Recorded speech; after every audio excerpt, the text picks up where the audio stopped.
Welcome back to my channel. So, we arrived to Calama early in the morning. We had a reservation for renting a car right at the airport. After analyzing the offers that we found for the daily tours in the desert, we decided that renting a car was the best option for us. At the end of the trip, after doing the maths, we had the confirmation that it was indeed much cheaper than if we would have chosen the local daily tours offered by the local agencies. It may appear industrial and gritty, but Calama happens to be the pride and joy of northern Chile, an economic powerhouse that pumps truckloads of copper money into the Chilean economy year on year. Considered to be the mining capital of Chile, Calama is located in the Atacama Desert, in the Antofagasta region, and it is one of the driest cities in the world. However, its location by the banks of Loa River turns it into a small oasis in the middle of the desert landscape. Calama is a bedroom and services city whose activity is related to the copper deposits around it. The lack of quality urban facilities and public spaces in the city gave rise to constant popular demonstrations. There are a variety of hypotheses about the origin of the name Calama, but the two main accounts suggest that it comes from the Kunza language, spoken in the past by the Licanantai, an ethnic group that resides in the El Loa province. Hector Pomerino Soto suggests that Calama stems from the Kunza word Karama, which means town in the middle of the water. Until the middle of the 20th century, the urban site of Calama and the surrounding oasis were flanked by the river Loa on two sides, and the fertile plain and swamps on the other sides, giving the location the appearance of an island in the middle of the desert surrounded completely by water. Emilio Weiss, meanwhile, says that Calama comes from the Kunza word Calama, which means place where partridges abound. This is supposed testimony to the abundance of such a bird, living over everything in the middle of the western swamp sector. The western boundary of the town of Calama is marked by the peaks of the foothills, which occurs north of Calama in the foothills of the Loa River, which has many names, from north to south: Sierra Moreno, Cerros Chuquicamata, Cerros de Monte Cristo. Something that particularly caught our attention were the murals we found in Calama, reflecting the local culture, history, and social issues of the community. We actually didn't spend that much time in Calama, as our main destination was San Pedro de Atacama. The average travel time between Calama and San Pedro de Atacama is around 1 hour. The road takes you through the stunning Atacama Desert, which is one of the driest and most arid places on Earth. The landscape is characterized by vast desert plains, salt flats, and unique geological formations. San Pedro de Atacama is situated at a high altitude, around 2,400 meters, so may experience symptoms of altitude sickness. Unfortunately, we did experience this in the first 2 days, and we had symptoms like nausea, dizziness, headaches, and breathing difficulties. Even so, our symptoms were not that bad, and we really enjoyed the trip. Although we had no plan to stop until we arrived to San Pedro de Atacama, we had to stop to admire the beautiful desert from the Mirador Licanantai.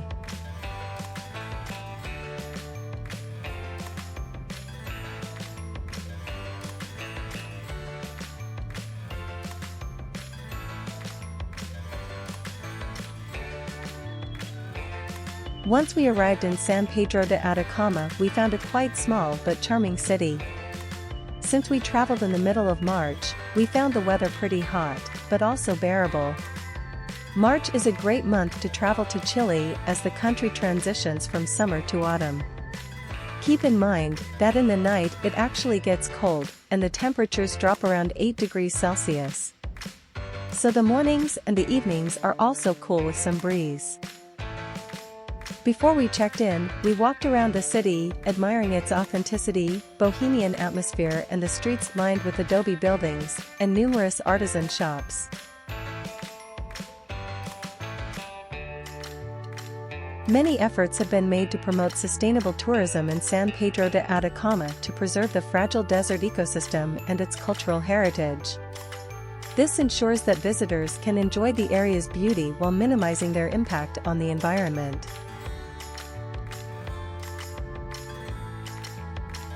The residents of San Pedro are known for their warm hospitality and welcoming attitude towards visitors.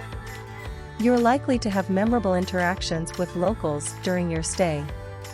Also, we've been told at the airport that San Pedro de Atacama, it's a very safe city.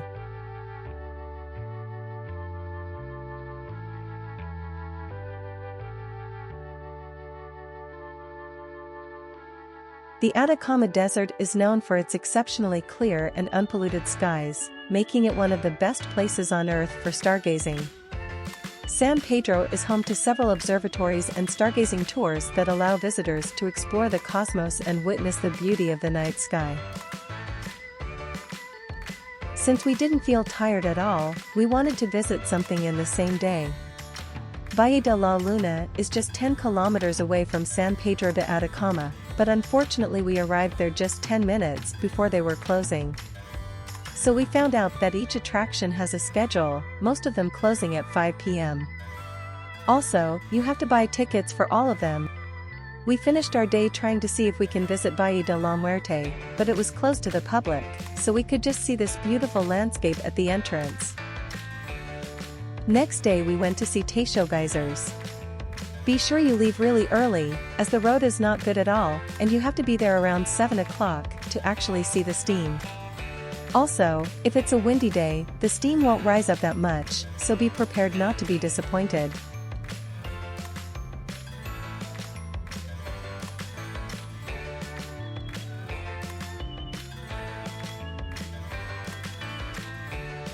We continued our day by finally visiting Valle de la Luna. First, we admired the very dry land. Valle de la Luna has various stone and sand formations which have been carved by wind and water. It has an impressive range of color and texture, looking somewhat similar to the surface of the moon. Here you can see the amazing sand dunes. Be sure you respect the signs and you keep your steps out of the dunes, otherwise you may be scolded by the local guides. Also, be sure you have good shoes with you, as the sand it's very hot in the middle of the day.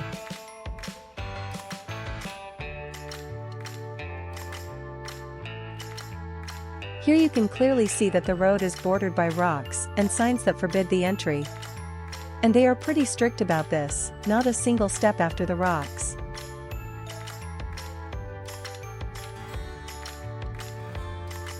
Here you can see La Duna Mayor, the Greater Dune. This enormous dune houses the best viewpoints in the valley. It is reached by walking a few minutes along the path that will take you to its summit.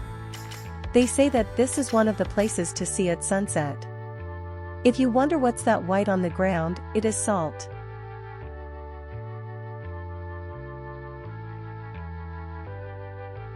Here you can see Las Tres Marias, which are formations, composed of gravel, clay, salt, gems and quartz, created by immense erosion over time. Besides the dunes, this was my favorite place to see in Valle de la Luna. You can see salt all over the place. You can explore this place by foot, walking a few minutes from the main road, near the former mines.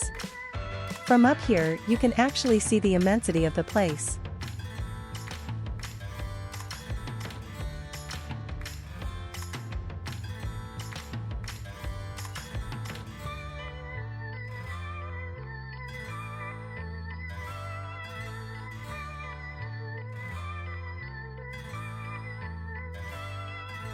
The Atacama Desert is considered one of the driest places on Earth, as some areas have not received a single drop of rain in hundreds of years. Therefore, our sunset surprise, you'll see what I'm talking about.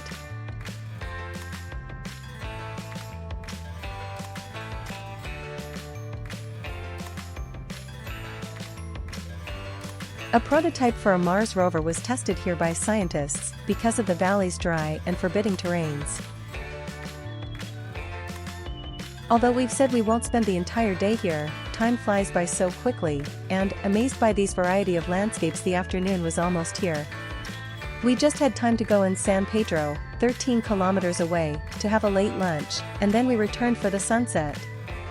Not exactly here, but at Mirador de Cari, Piedra del Coyote. This place could be visited as an extended part of the Moon Valley tour, so don't lose your ticket. And here is our greatest surprise. On the other side of the sunset, everyone's attentions was headed to the ongoing storm, with thunders, lightnings, and not one, but two rainbows.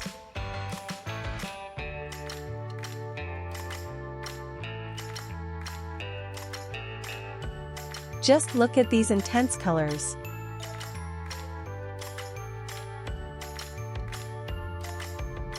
Next day we wanted to go to see Laguna Seger, but guess what?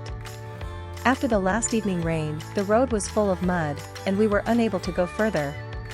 So we had to return, and instead we went through another road to Laguna Chaxa.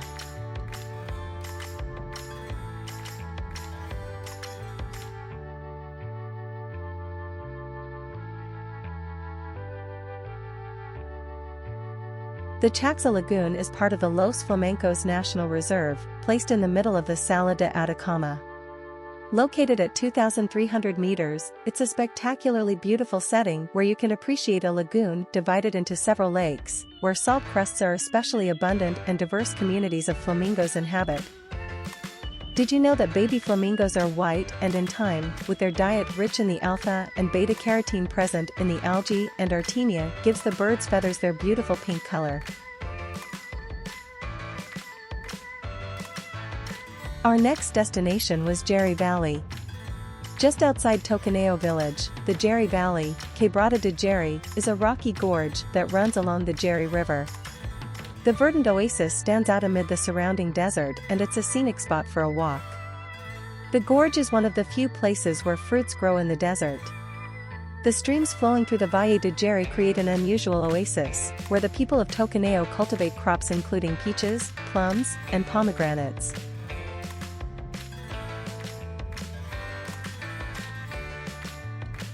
For our last day in the north of Chile, we chose to visit Lagunas Miscanti and Menisques.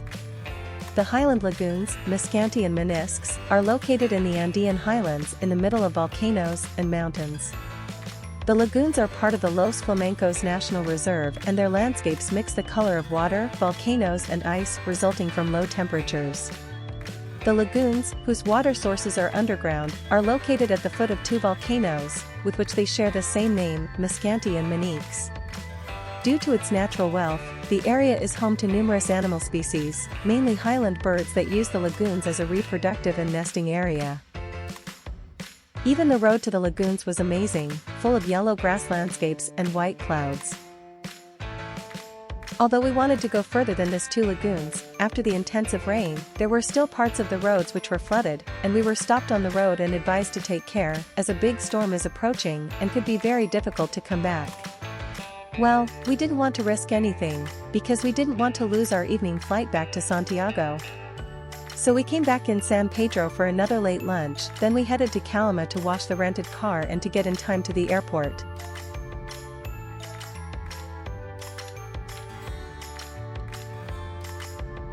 We can say that they were pretty right about the storm, the weather being like this, when we left San Pedro de Atacama, around 3 p.m.